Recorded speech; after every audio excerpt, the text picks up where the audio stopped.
What ridiculous thing are we going to do? Like Lil Wayne said, I do what I do and you do what you can about it. Or like Tupac said, players do what they want, bitches do what they can. I had a boot camp this past weekend in Atlanta, Georgia, and it wasn't very different than any other boot camp in the sense that I see the same issues popping up again and again. And now I have students of different skill levels. I have some students who are very comfortable approaching people. I have other students who have difficulty getting to the social hook point where people go from thinking, who is this person? Why the fuck's he speaking to me? To, oh, okay, all right, this person's cool. Let's keep talking to them. I'll tell you what it looks like when you have not crossed that hook point. Their body language will be closed off. They'll have a look of confusion on their face. They will respond with non-committal monosyllabic answers. Yes, no, maybe, I don't know, I'm not sure. It'll look like this. They'll be like, huh? Oh, I don't know.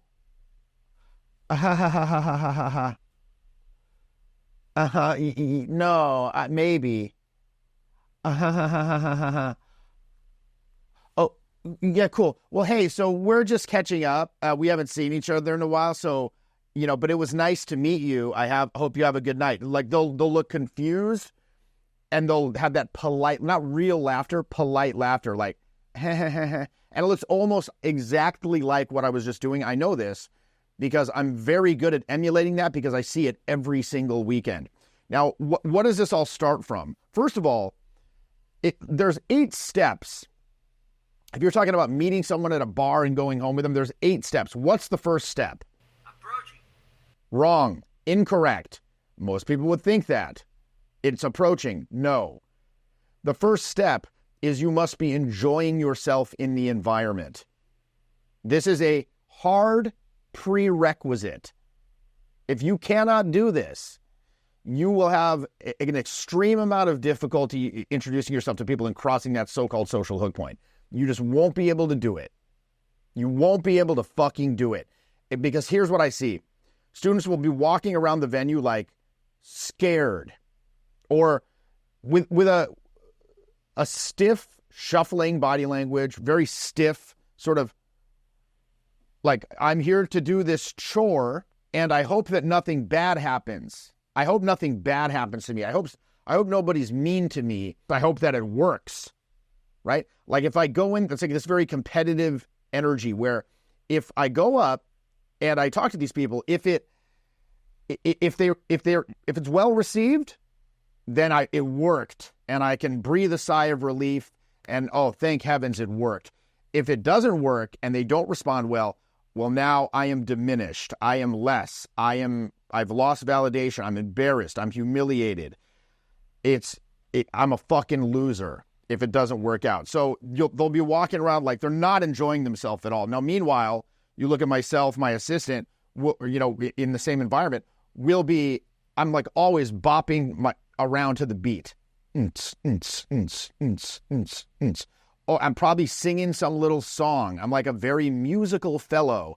I'm always singing some little song, doing some little thing, cracking something like, yo, look at this guy over here, this fucking dude with this hat. Yo, backwards hat wearing bra dog. You know who he looks like? He looks like that actor. Here, let's go up and say this. Here, okay, now we're going to do the spinning hand of God. All right? Or we're going to do the pop-up. Crouch down and go up and pop up. Like, what ridiculous thing are we going to do? In this environment, like let's say it's a high school movie, we are not the nerd victim hoping we don't get shoved into a locker. We're the fucking bully. And again, not to advocate for bullying here, it's a metaphor, but we're like the jock prom king motherfucker who's going around this environment, like Lil Wayne said, I do what I do and you do what you can about it. Or like Tupac said, players do what they want, bitches do what they can. Can I? Is it gonna be okay? So point being, you're moving through the environment with the air of, I'm gonna do whatever the fuck I want. I don't have much concern for the consequences. I'm making moves, I'm taking action, and I'm doing whatever the hell I think is funny. Right? That is the prime directive, the prime mover for everything that I do when I'm out in a nightlife environment is this gonna be funny? What is the funniest thing I could do right now? What's the dumbest thing I could do right now? Am I enjoying myself? What's cool about this place? Is it fun? Is it cool? So again, with that air, that's step one, putting yourself in that place. Step two, then you go introduce yourself. Because now it's not this competitive energy where it's like, I hope it works. If it doesn't work, I'm a fucking loser. Now it's an energy of, I'm already enjoying myself in this environment. I'm giving out a good vibe of fun, carefree, enjoyment. It's not needy. It's a collaborative vibe. So now I go up and I'll put myself in that middle space. I'm not like seeing people having fun and then trying to weasel my way into their party. Can I weasel my way into their party? No.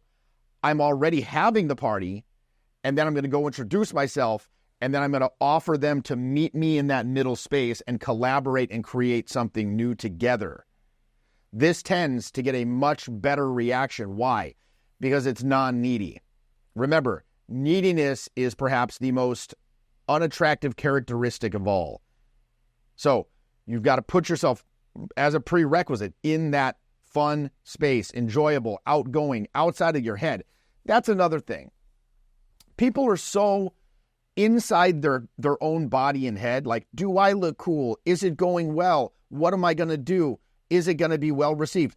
That it leaves no space for the other person's experience. The other person that they're talking to isn't even giving consideration as to what they're feeling at all. It's all in here. It's all in this space right here. Am I cool? Do people like me? Not like, how am I making this person feel? I had an incident, not an incident. There was a little episode on the program this weekend in Atlanta where the student saw somebody that he was interested in, and she was sitting in the back of this area where there was kind of like a booth, right? And so she's sitting among friends in this kind of booth area. There's a couple guys here, her friends here, and so she's in this booth. To get to speak to her, you could either, I guess, stand in front of the booth, address the group, and then kind of, get past that social hook point, and then sit down with everybody, and then go in there and start to engage with her more directly. That's probably how I would have done that. But what he does is this guy, he brusquely brushes past the people in the booth. Hey, watch out. He like, watch out. And then just sits his ass right the fuck down next to this person. And he's like, dur. And she immediately like looks to the peer group like, what the, like essentially save me. So one of the dudes comes and like sits his ass in between him and the girl and like puts his arm kind of roughly on the guy and is like, hey, what's up, man? How's it going on? Like, in other words, he saved the friend from this weirdo doing weird shit. So subsequently I asked him about this. I'm like, what? He's like, well, you said to just kind of be the motherfucking man, do whatever the hell you want. It's like, yes, it might seem like I'm giving mixed messages here, right? Like, it's like, okay, on the one hand, you're the guy, you do what you want. You're not concerned about the outcome. You do what you do. Other people do what they can about it. Isn't that what you said? Isn't that what you said? I did. However, you got to understand there's a continuum. And so along this continuum, this is exactly how I put it to this student. I said, I do not care what these people think about me. However, at the same time, I am deeply considerate of how I am making them feel on a moment-to-moment basis. I don't care what they think, but I do care how I'm making them feel, right? I'm not concerned about their opinion. I'm concerned about their comfort level. I'm concerned about their enjoyment. Is it an enjoyable experience for them? Or are they fucking scared? In the case of this young woman, she's like kind of scared. And of course, and then here's another thing. He's so inside here, he's incapable of picking up those signals, right? He's incapable of seeing the eye code to the friends. He's just like, and look, I understand there's a lot of parallel focuses here. That's why it's called a skill set, not a discrete skill. There's the emotional acuity. There's the ability to monitor the technique. There's the ability to create, kind of control your own anxiety levels when you're dealing with approach anxiety and things like that. There's the ability to understand how your face, voice, and body are all combining to create an emotional vibe that's either going to be repulsive or going to be inviting and warm. This is why, I recommend recommended reading this book on the reading list for the mentoring here. This book, Daniel Goleman, Social Intelligence, classic. He really discusses a lot of these ideas here. Like, for example, what I was just discussing a moment ago, this idea of me-you communication as opposed to what? Me-it communication. Me-you communication, you're open and receptive to the other people. You're open and receptive to the emotional messages that they're giving off. And you have a demonstrable attunement to their subjective emotional experience. And you're not just this like imbecile who's like blithely going ahead, saying shit, thinking he's doing awesome regardless of the feedback. And by the way, that's another thing to note.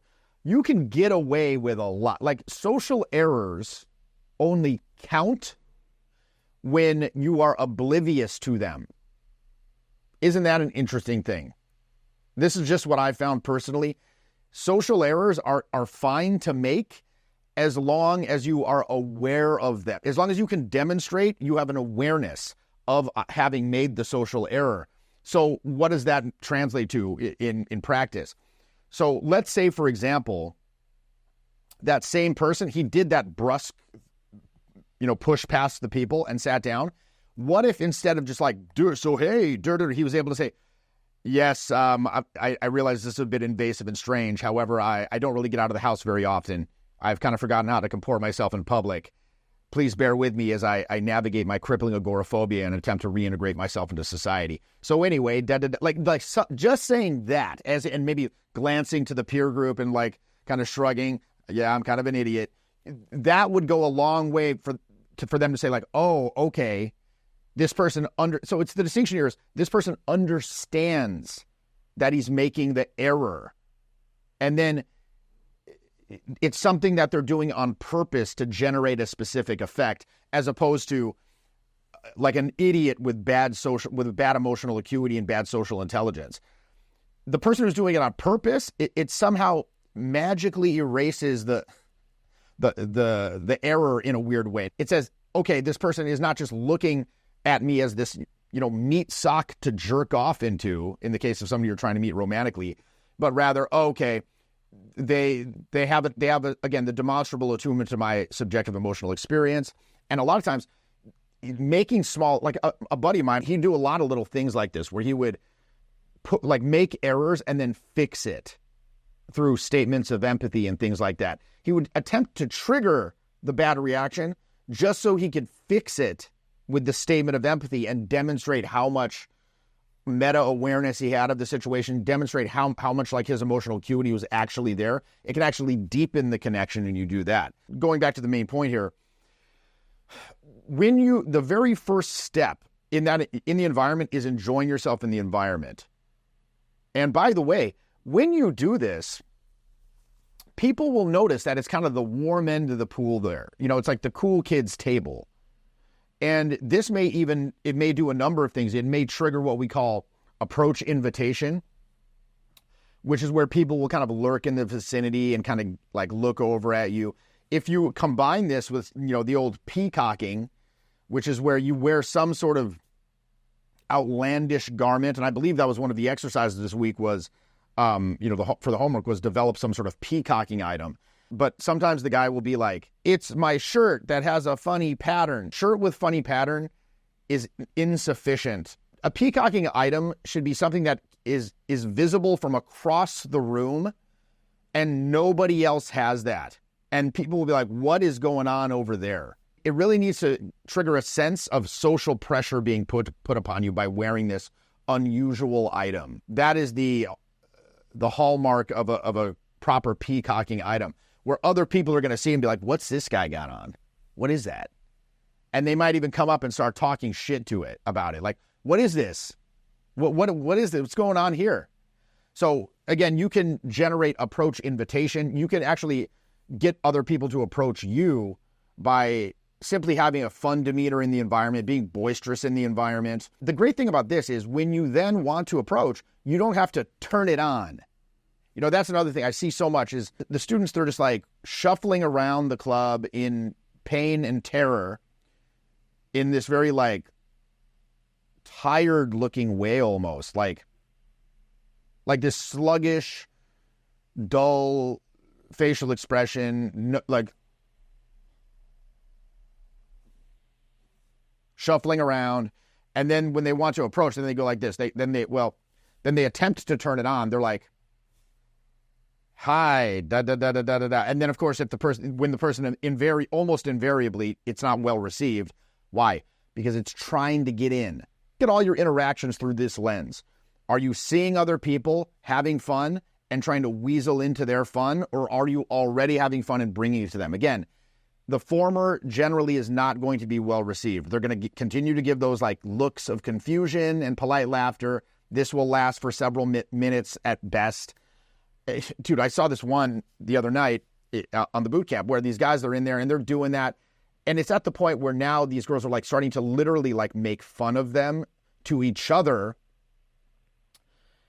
and whispering to each other and like kind of giggling about it. And then I see one starts texting another friend. These guys are weird. They're saying they're professional mermaids. They're like, come help. We need help. Come and save us. All this shit. And these guys are just fucking oblivious to this. They're just like, it's clear they're not running the show. That's another thing. You go and you got to run the fucking show. You got to run the goddamn show. There's 3 characters I'm bringing to the table when I'm out there.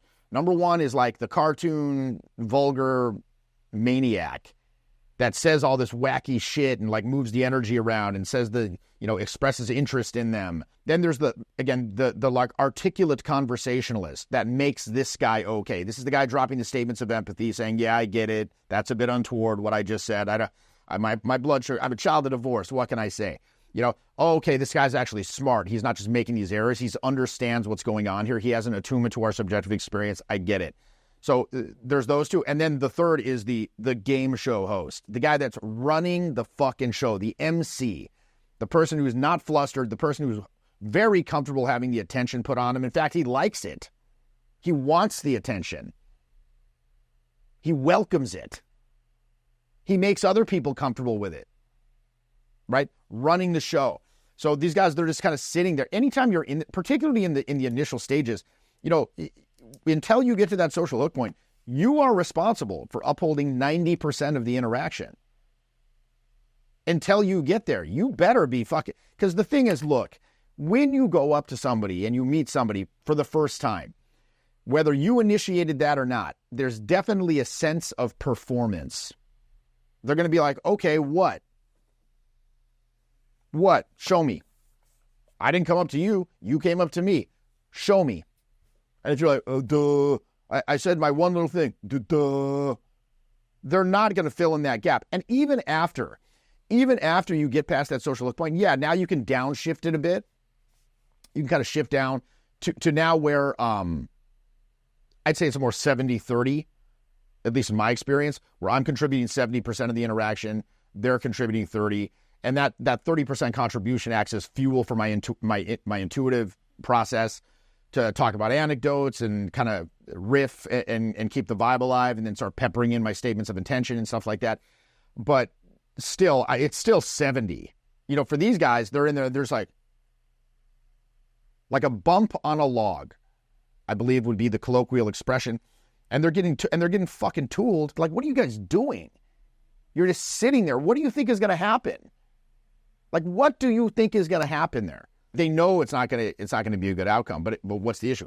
They don't know. First of all, they're shut down, and then they don't know what else to do. So, look, to gain an improved level of social intelligence, social skill, you need to understand and act upon 4 concepts. Number 1, what are the results you want? They got to be quantifiable. Number 2, you need to come to a very clear-eyed understanding of the demands that are going to be put upon your communication system in service of those results.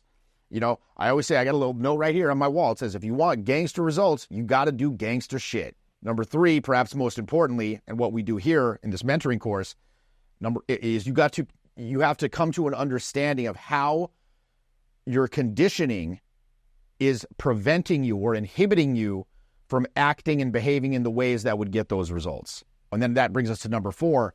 You've got to develop some sort of exercise process that's going to methodically start to deepen the awareness of the inhibitions and how it's preventing you from taking the actions that will get you the result. And then number two, that's going to allow you over time to start to peel the death grip off of those inhibitions and let them go. And at that point, acting more chilled out or reserved becomes a choice. It's transformed into a choice you could make on a continuum of behavior, right? If all you can do is inhibited face, low energy, that sucks. That fucking sucks. But now if you've, again, expanded, you've understood the inhibition, you've let it go, and now you could go big energy. You could go very expressive in the face. Now you don't, and that doesn't mean you have to do that. Now you can do the more inhibited thing, and it'll be more powerful because of the larger field of choice potential surrounding it. Individual choices gain power in direct proportion to the larger field of choice potential surrounding them. Quantify the results you want. Arrive at an understanding of the demands that are going to be put upon your communication system in pursuit of those goals. Number three, get awareness of how your conditioning is inhibiting you from acting in the ways that would get the results. And number four, develop some sort of ongoing exercise process, like a methodical exercise process that's going to allow you to start to let those inhibitions go and move towards success and free flow. I was in a bit of a low spot when I started this course, and it was a bit stuck and say, like, where's my mojo? What's my problem? And the thing that kind of set me on my head was the concept of can't be half a gangster. And I just said, that's it. Like, that's my answer. I'm trying to be half in, half out of several different worlds. And it's not working for me. Having my intent in place, I was able to have like really amazing conversations with both of my daughters, which I hadn't in a long time. So thank you. I mean, that was worth the cost of of admission here. I was able to just flow with the conversation, just imagine the best outcome. And that it wasn't a fight. After taking this course, I view myself as I never had any idea that I could change my mind in the sense that I could recreate my mind from the inside. And I think that going forward, that's going to really make me unstoppable. The circumstances are not affecting me. I'm actually affecting the circumstances.